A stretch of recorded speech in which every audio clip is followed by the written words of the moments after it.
You're about to start architecture school in the next few weeks, months, or even years. Before you jump in, I'm going to give you 3 tips that you need to follow to prepare for your architecture degree. Stay tuned till the end because I'm going to give you a personal tip that was essential for me passing my degree. I'm Sadia, a Part 2 architectural assistant working in the UK, and I'm speaking from experience when I say that architecture school is not easy. Unless you do a foundation degree, which I really highly recommend, you're kind of thrown into this world of buildings, scale, design, which you've never experienced before. Number 1, you need to begin sketching everything.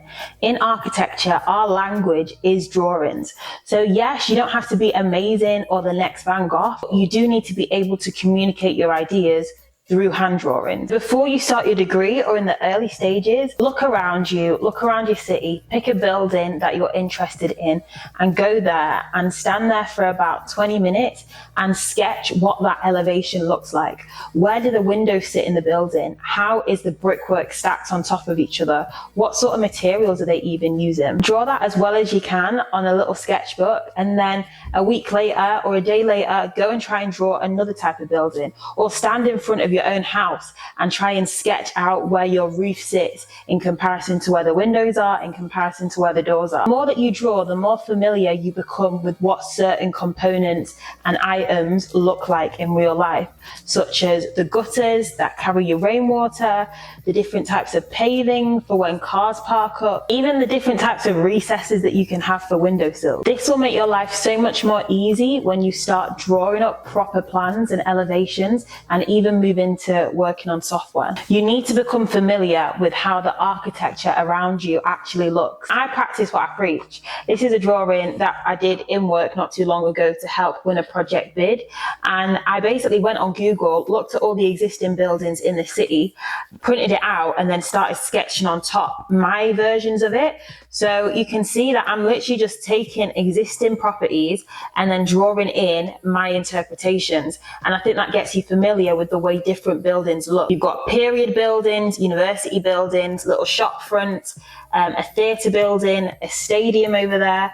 So just take the time to really look at buildings and start sketching them and interpreting them. Every single building that you've walked past, there has always been a design decision behind what's been built. You can learn about this in books, YouTube, documentaries.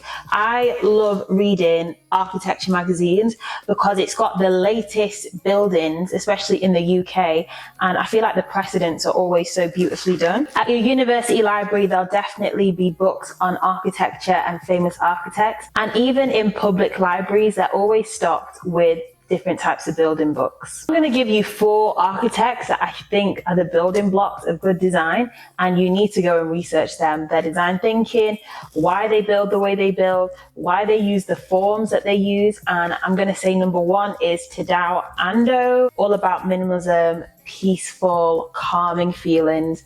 Number 2, Frank Lloyd Wright, very disciplined, very functional. Number 3 is going to be Jane Jacobs, which is all about designing for the world around you and thinking not just about the space that you inhabit, but how people take up space outside. Before, I'm going to say Norman Foster. He's going to help you understand structurally how buildings go together efficiently and also sustainably. And he's also from Manchester. But notice the patterns, the principles, and the ideas they apply to their built structures. By gathering all this information on different styles of design, when you then start your own projects at university, you have so much inspiration and so many existing ideas to pull from, and that can help you to justify why you've designed things a certain way when you have presentations. Having that base foundation of understanding light, form, materials will help you to develop your own design language and how you want to create architecture. I have books on New York, Paris, London architecture. I have design magazines,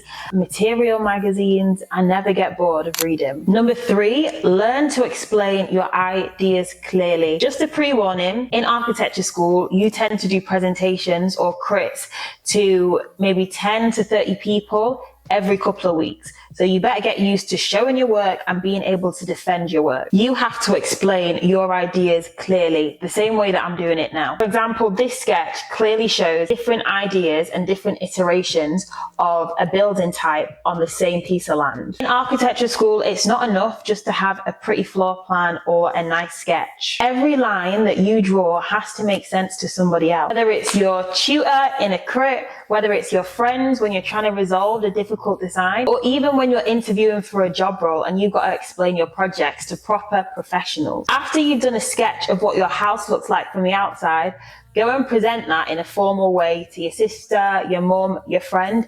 Just explain, why does a house look like that? Why did you draw the windows in that position? What do the materials look like? Get used to presenting your work and what you've drawn to different people. And when you start working, it only gets worse. I'm saying this from experience. And a lot of the good communicators in architecture school, you'll find that maybe their project isn't the most amazing thing, but the way that they explain it and hook people into what they're talking about gives them great grades. If you got this far, I'm going to give you a personal tip. Don't be shy about making friends in your studio group or in your classes, even your lectures. Architecture is a very collaborative industry in general. Nobody designs a whole building from scratch by themselves. You have to work in a team. So the sooner that you get used to talking to different people, working in different teams, the better an architect you're going to be. I was super shy at the beginning of my architecture degree because I just didn't know no one.